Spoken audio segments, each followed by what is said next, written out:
is an amazing human who has perfected their craft. Welcome to Flavors Unknown, a series of inspirational conversations with renowned culinary leaders. Discover how their cultural identity shapes their creative process. With your host, Emmanuel.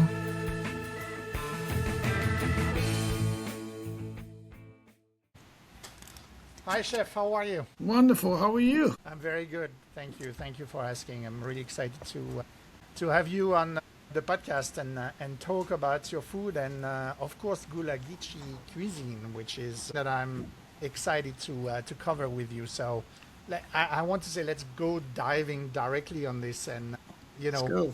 So when people hear Southern food, what do they usually miss about Gullah Geechee cuisine? So because it's not exactly the same thing. it's not the same, right? But some people try to compare it a little bit, but it's not the same. So how would you explain it to people that maybe don't know what Gullah Geechee cuisine is? Well, that's when you have to bring in, hey, soul food, because that's when people started thinking, oh, that's soul food, because you just said okra, you said, mac and cheese. So that's soul food. Yeah. But we know it's different. Yeah. But do you have any specific ingredients, specific recipes that are connected to, because the region of Gullah Geechee, obviously. It typically, really, to be honest, is really pretty much the same, right? Yeah. But I think the soul of it is the part that's missing. So the Gullah Geechee, really, Gullah has been a dialect.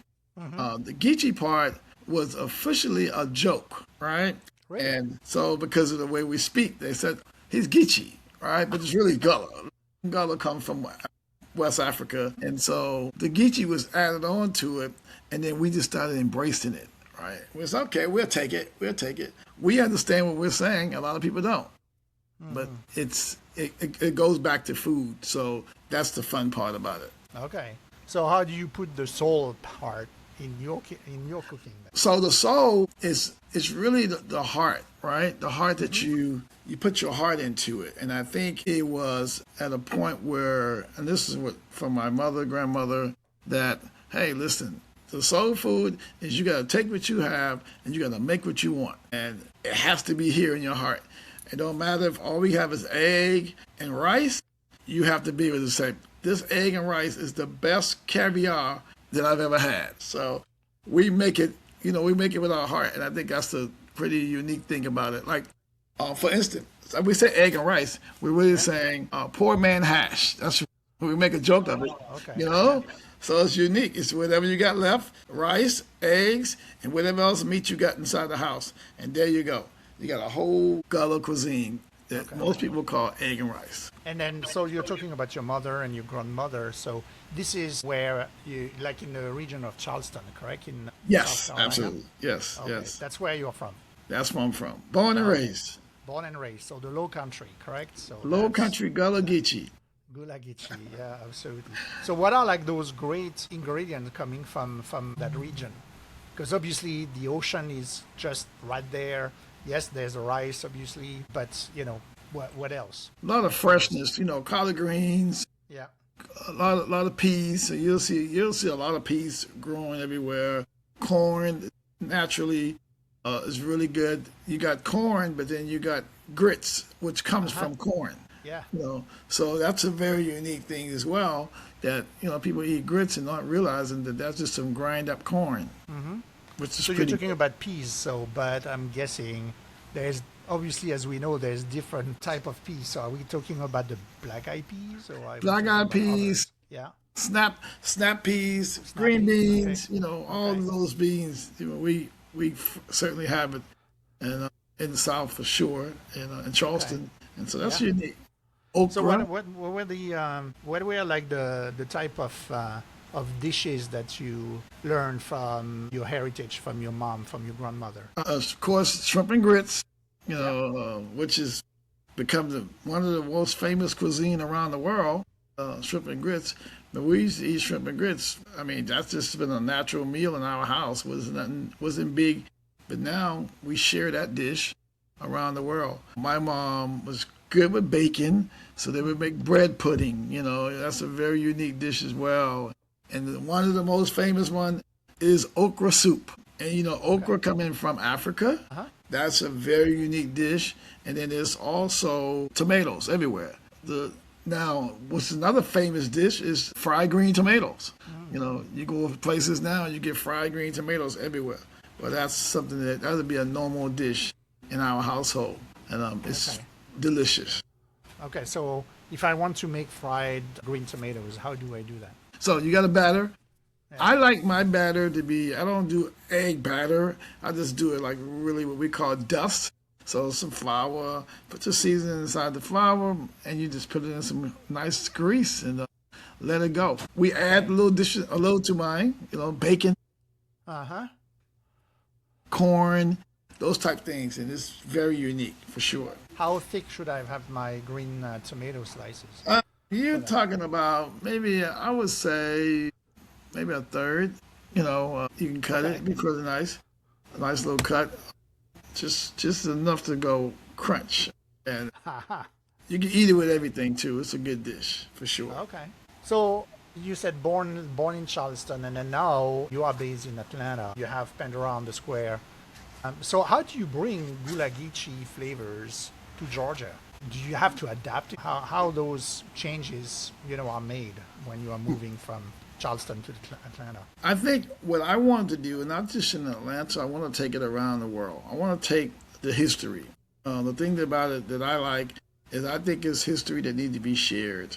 Mm-hmm. And my intention is to be able to educate people on the history of the Gullah, food, eating, those good things. Those were unique food. You look at, some people say, hey man, you look like you're 25, 30 years old. I said, well, I just watch what I eat. And so I want to educate people on what to eat, how to eat it. And I think that's so unique because as I learn more and more into the history of the Gullah, it just gives me the inspiration to know I'm really proud of being a part of, being able to take anything, any food item and make exactly what I want.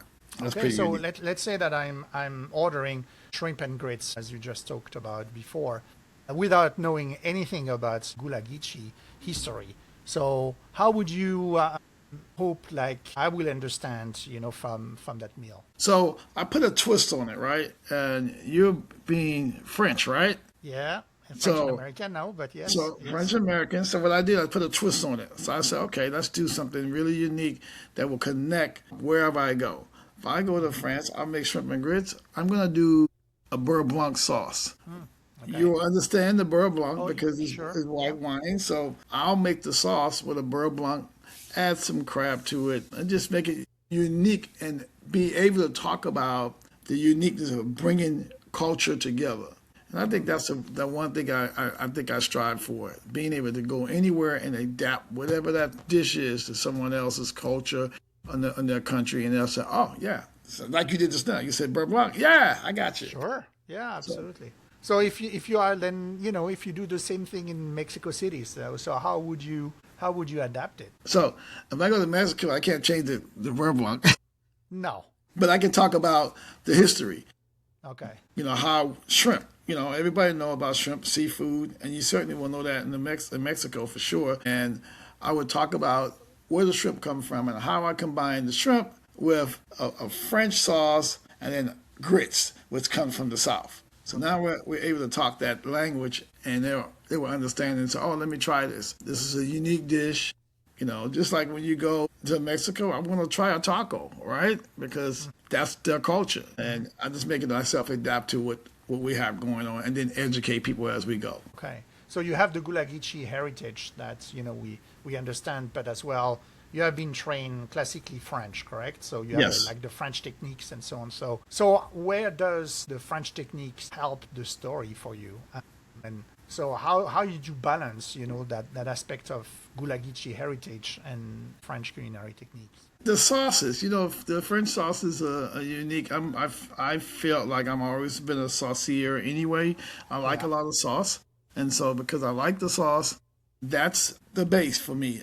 And the roux, the roux is, when you put the roux together, that's your base for your sauces. And then you go from there and you add your wines. And I think that's the unique thing of building any type dish. So I think it's unique. And it's simple, but it's great. Okay, the mother sauces, correct? So Yeah, there we go. that's your training at the culinary school. You went to Johnson Yes, and Wells, correct? yes, yes, Yeah, yeah, yes, yeah. yes. So in Rhode Island, huh? Yeah. Yeah. And Oh, Charleston, actually. oh, Charleston. Yeah, Yes, of course. yes. Charleston. Yeah, yeah, yeah. Very good, very good. Okay, so can you talk to us maybe some one or two maybe iconic dishes that you have on the menu? Of course, the shrimp and grits, we call it a double one dish, outstanding dish. I have been presented in the Smithsonian Museum. Okay. I had the opportunity to make that sauce, that shrimp and grits in New York City. And little that they know, I'm taking pictures at a Marcus Samuelson Harlem Eat Up, and there's me standing over a pot of shrimp and grits. That's very uniquely to my heart because that takes me back home and it shows me, wow, they're loving this dish, even though it comes from the South. At Pandora, it's one of the top of the line, as well as the fried green tomatoes. People love the uniqueness of that. We try to surround ourselves around great seafoods. So we do oysters, which is phenomenal as well. And there's always a catch, right? We have a catch every day, Okay. different type of catch. I'm a seafood fanatic because that's where I live. I live where we catch our own fresh seafood, soft shell crabs and those type dishes that just make it different than the next person. But I think the most part of it is them getting the uniqueness, soul of what Gullah is. That's what makes it unique. You can do steaks all day long, but what do I have to add to my steak? I do another sauce called private stock. So I keep it all, surrounded around the history. Makes it better. So you talk about soft shell crab, and that's the season at the moment. So in fact, I bought some this weekend. So how would you suggest us to make like soft shell crab at home? I I mean, actually, your style, because you my can find style is soft gonna be shell. fried, right? Because I take on my new menu, I add shrimp and grits. I add the soft shell to the shrimp and grits. Oh, really? Okay. Yes, it's phenomenal. It's So phenomenal. fried and added To the shrimp and shrimp grits. and grits. So good. So And delicious. so how do you make the batter? The same batter that you made The for same light batter that I for use, the except oysters or the tomatoes, the green tomatoes, or except I use a seafood batter. okay. So I kind of like put a little, some seafood spices to it, maybe some little cayenne pepper and some spices to kind of give it a little bite to it, and kind of keep that New Orleans, Charleston balance going. And I think that's good. And salt and pepper, call it a day. Okay. Wow. What's the size of the pieces of the soft shelled crab on the that you put in the We do a medium soft shell, okay. and it's all fresh, comes in Okay. fresh. We love to play with those guys, and we play with as well as lobster. But soft shell to me is unique. You're not going to find it a lot of places, but we get them in, and they come in fresh. And I think that's good. So people are getting that chance to taste freshness, and then they're getting homegrown. We have a garden outside of a restaurant that we do all our herbs and spices as well. Okay. Very good. So how do you see that approach where a chef or even a home cook go into like being inspired by Gullah Geechee, but not, of course, having the roots, in Gullah Geechee, but almost like borrowing the inspiration from that culture, which is not our own. So how do you see that?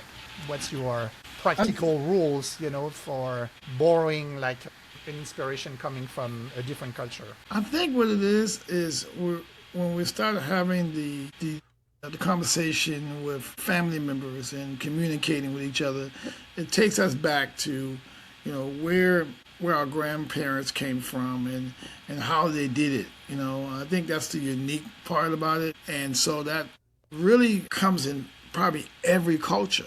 We base everything we've done from our grandparents and great grandparents and things that they did. I mean, even if it's cornbread, it's coming from one of those cultures, or every culture has it inside them. And I call those cultures hospitality, right? Hospitality is in everybody's household. Whether we recognize it or not, it came from that. And that's the unique part about being Gullah Geechee. It was always hospitality. Okay. And nowadays there's a lot of pride around elevating like heritage cuisine. We see that all around the country. So does like Gullah Geechee food needs to be elevated, or more, let's say, a question of education for like the average American, diner? I think it should be elevated. I think Okay. it's a unique dish.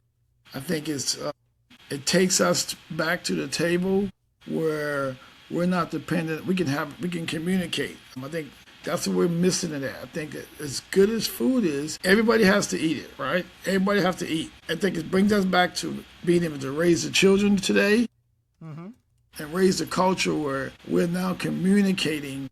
And food to me is in the center of that communication. And so that needs to be elevated to a place where whether you're going to a nice fine dining or casual upscale dining, that can be elevated in because now you can talk about it.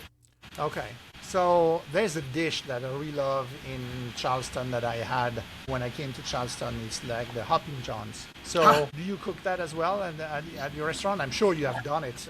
I've done it so many times. So the tradition with Hoppin' John came. It was a New Year's Day tradition to have Hoppin' John, and but I mean we would eat it all the time. It wasn't just the peas and the rice. It was just something we eat all the time. Yeah.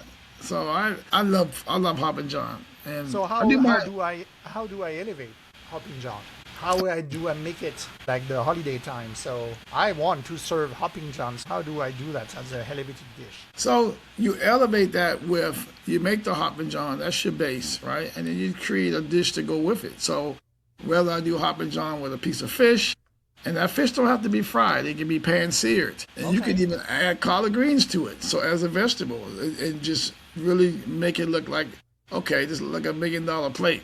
But it's simple. It's just rice and peas. But it's elevated with a nice piece of Cornish hen or a duck can be placed with it. There's so many great protein that can go with those type dishes. Your base is your rice, but you can add wonderful protein to it to make it a very unique upscale dish. So you talk to my heart when you say duck.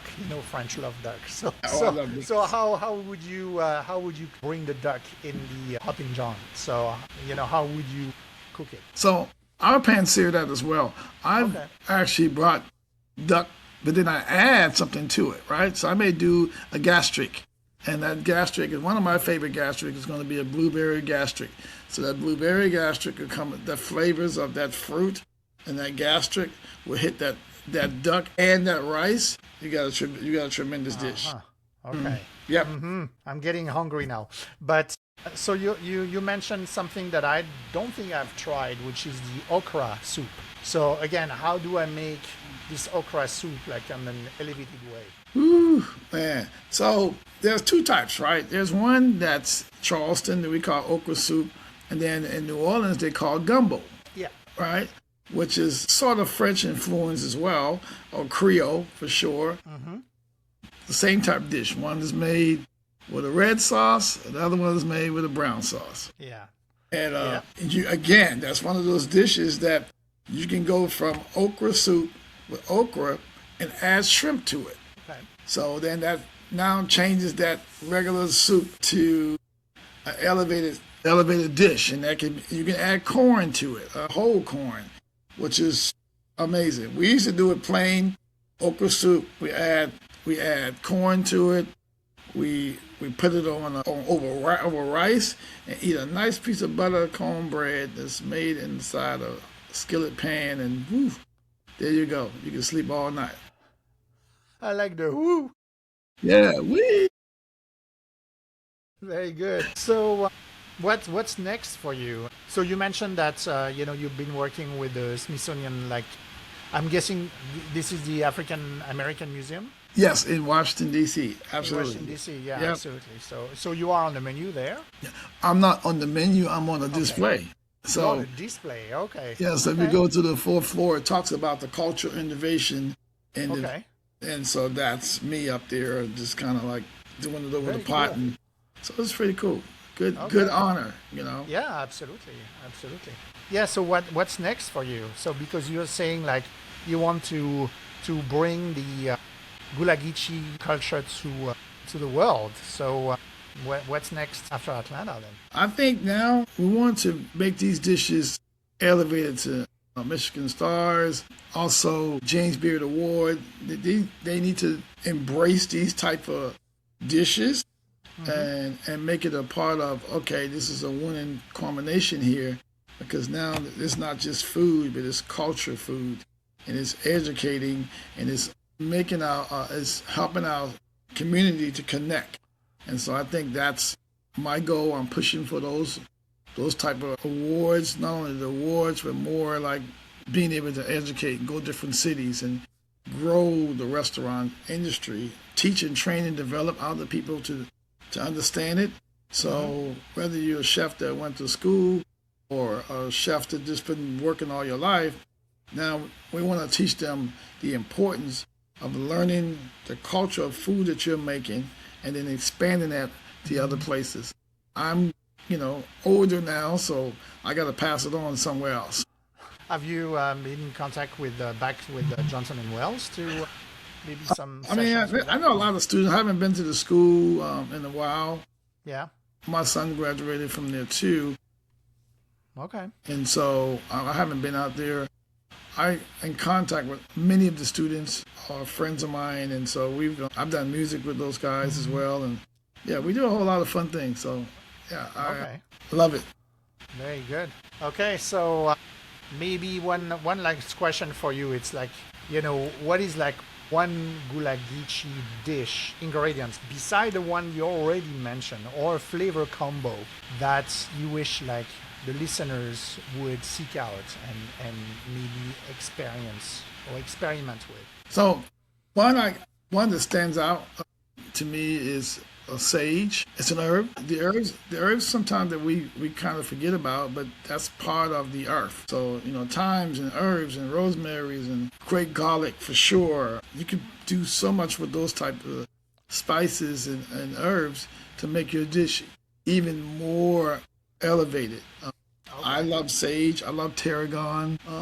Those things that I use personally, it works. We grow them all outside our restaurant. So what do you put the tarragon together with? And I'll do tarragon with duck. I'll do tarragon with with any chicken dish, pork chops. Sure. Tarragon's a very unique taste to it, and so I like those for sure. Okay. And even rice sometimes, for sure. Okay. So let's switch to.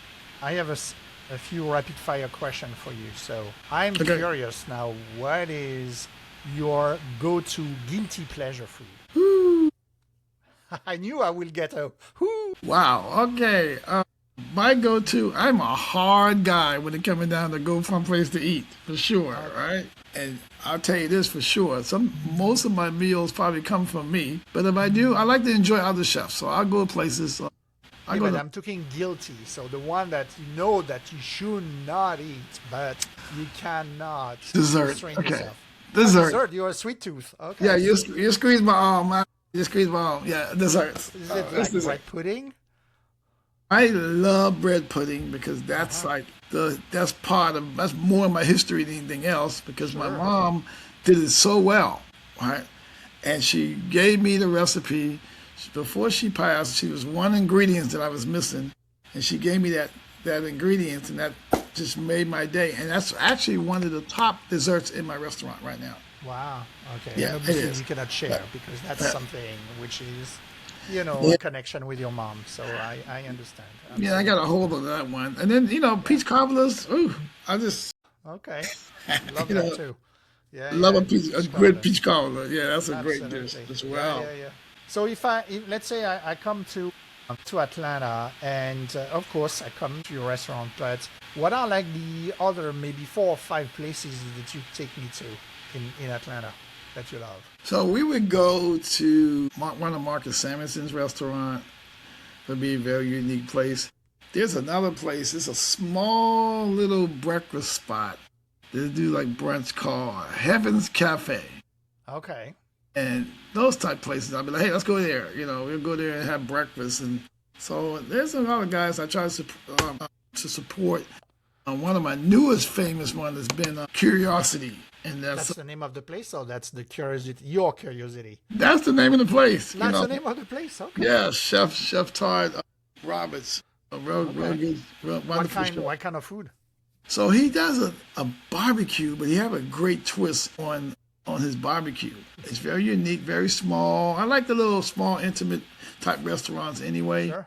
So those would be my three we'll visit for sure, and you'll go, okay, yes. What's your biggest pet peeves in the kitchen? My biggest pet peeve is gonna be talking And not working. and not working, listening to music. That's like I have a no music policy. Okay. And a lot of the cooks be like, what? I said, yeah, you're distracted. We want you to, the music we want to hear is plates and forks. Okay. That's the music I like, for sure.